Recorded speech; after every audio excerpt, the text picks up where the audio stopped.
Assalamualaikum warahmatullahi wabarakatuh.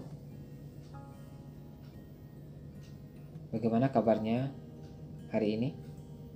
Semoga hari ini kalian selalu diberikan kesehatan oleh Allah dan bisa melaksanakan aktivitas seperti biasanya. Minggu lalu kita sudah belajar tentang upaya-upaya mempertahankan kemerdekaan Indonesia, baik melalui pertempuran seperti pertempuran Bandung Lautan Api, pertempuran Medan Area, pertempuran Ambarawa, peristiwa 10 November di Surabaya, dan lain sebagainya. Nah, upaya mempertahankan kemerdekaan bukan hanya dilakukan dengan cara pertempuran, tapi salah satu upaya mempertahankan kemerdekaan adalah melalui jalur diplomasi dan perundingan, seperti perjanjian Linggarjati, perjanjian Renville, perjanjian Romeoen, dan konferensi Meja Bundar. Nah, upaya-upaya tersebut dilakukan oleh bangsa Indonesia untuk mempertahankan kemerdekaan Indonesia. Dan untuk hari ini, kita akan belajar tentang manfaat proklamasi kemerdekaan Indonesia dan upaya mengembangkan kehidupan kebangsaan yang sejahtera. Baik, mari kita buka pembelajaran hari ini dengan membaca lafaz bismillah. Bismillahirrahmanirrahim. Baik, yang pertama adalah manfaat proklamasi kemerdekaan. Kehidupan masyarakat Indonesia pada masa penjajahan mengalami penderitaan, baik dari segi ekonomi maupun sosial politik. Masyarakat tidak bisa bergerak bebas, pekerjaan mereka diawasi dan dibatasi oleh pemerintah kolonial. Salah satunya petani harus menanam tanaman yang diperintahkan oleh pemerintahan kolonial. Kebijakan ini dikenal dengan istilah tanam paksa, yaitu petani dipaksa menanam tanaman yang laku di pasaran seperti rempah-rempah dan kopi. Petani tidak bisa menanam tanaman untuk kebutuhan hidupnya sehingga mereka hidup dalam kelaparan.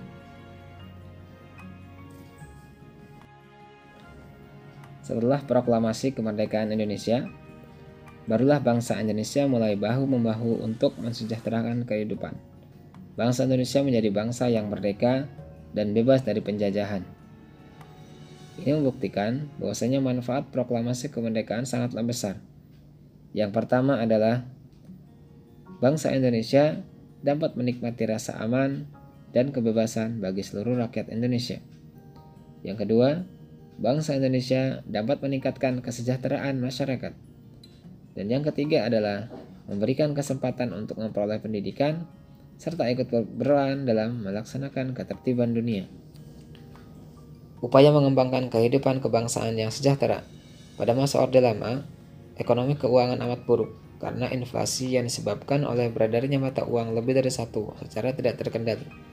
Pada Oktober 1946, pemerintahan RI mengeluarkan ORI atau Uang Republik Indonesia sebagai pengganti uang Jepang. Namun, karena adanya blokade ekonomi oleh bangsa Belanda dengan menutup pintu perdagangan luar negeri, mengakibatkan kekosongan kas negara dalam menghadapi krisis ekonomi keuangan pemerintahan, menempuh berbagai kegiatan seperti pinjaman nasional. Pada masa Orde Baru, stabilitas ekonomi dan politik menjadi prioritas utama. Program pemerintah berorientasi pada pengendalian inflasi, penyelamatan keuangan negara, dan pengamanan kebutuhan pokok rakyat. Hasilnya pada tahun 1984, Indonesia berhasil swasembada beras, penurunan angka kemiskinan, perbaikan indikator kesejahteraan rakyat. Pemerintah juga berhasil menggalakkan preventive check untuk menekan jumlah kelahiran lewat KB atau keluarga berencana. Meskipun hasilnya meningkatkan pertumbuhan ekonomi, tapi secara fundamental pembangunan nasional sangat rapuh. Akibatnya terjadi ketika krisis yang merupakan imbas dari ekonomi global, Indonesia merasakan dampak yang paling buruk. Harga-harga meningkat secara drastis, nilai tukar rupiah melemah dengan cepat dan menimbulkan kekacauan di segala bidang.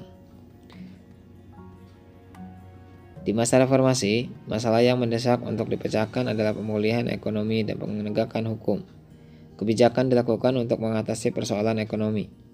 Yang pertama, mendorong daya saing industri nasional, melalui deregulasi dan debirokratisasi.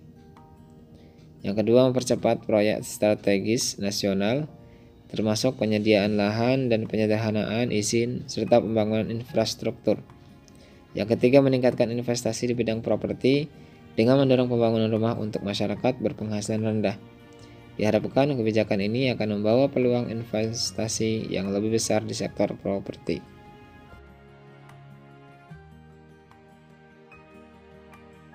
Itu dia pembelajaran kita pada pagi hari ini.